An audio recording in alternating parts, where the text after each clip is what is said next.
right, let's talk about something that pretty much all of us do. Something that can just quietly, steal our joy and completely throw us off our game. I'm talking about the comparison game. You know that exact moment. You're just scrolling online or maybe talking to a friend, and bam, suddenly you feel a little less enough. Does that sound familiar? Yeah. It's like a gut punch, isn't it?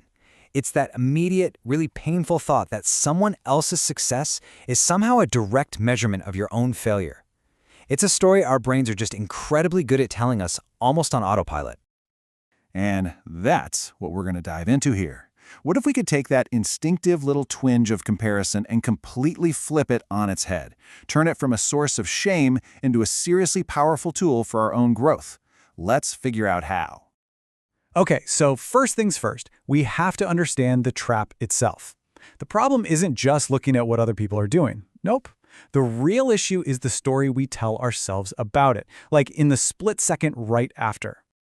This is absolutely the key.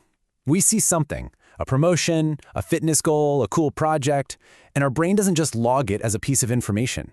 It instantly turns it into this moral judgment about our own worth. It's not just, oh, they have that. It becomes, because they have that, I am somehow less. So, how in the world do we break this cycle? Well, it all starts with a simple, but honestly profound shift in how we look at it. We need to stop treating comparison like it's a final verdict on our character and start treating it like it's just data. Simple, neutral information. Just look at this. This lays out the two paths so perfectly. On the left, you've got the shame spiral. I'll never look like that. That's a total dead end, right? But on the right, when you're in data mode, the question changes. It becomes, what kind of routine might work for me? See that? You've gone from shame straight to strategy.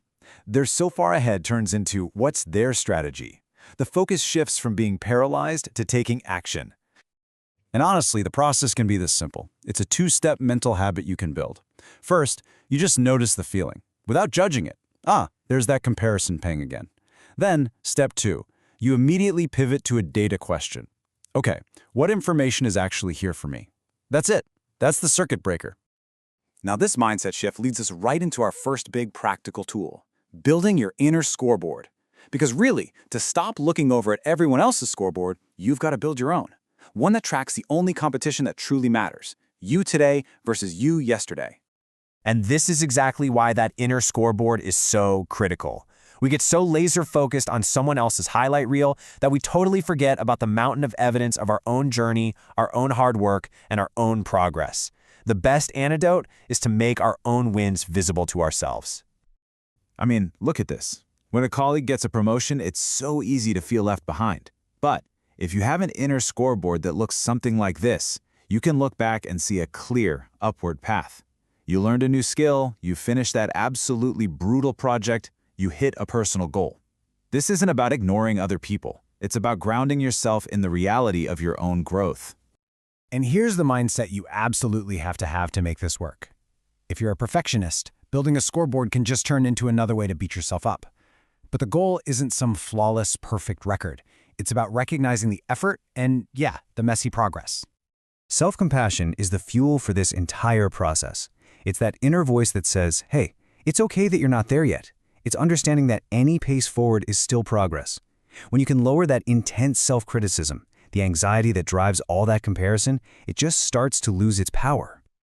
Okay, so we've done some work on our internal world. Now let's talk about the external. Specifically, the digital environment, where so much of this comparison is born and raised. You have way more control here than you think. This is such a simple but totally liberating truth. Think about it. You are the curator of your own museum. The inputs you choose to let in directly shape your mindset. So, if your social media feed is making you feel inadequate, well, it's time to do some redecorating. Step 1 is just simple subtraction. If an account consistently leaves you feeling worse about yourself after you see their posts, just unfollow. It's not rude, it's not petty, it is essential mental hygiene. Seriously. Okay, but maybe it's a friend or a family member, and unfollowing feels a little too harsh. Well, the mute button is your best friend. You are protecting your mental space, and that is a perfectly healthy and necessary boundary to set for yourself. And finally, this isn't just about removing the negative stuff. It's about actively seeking out the good stuff.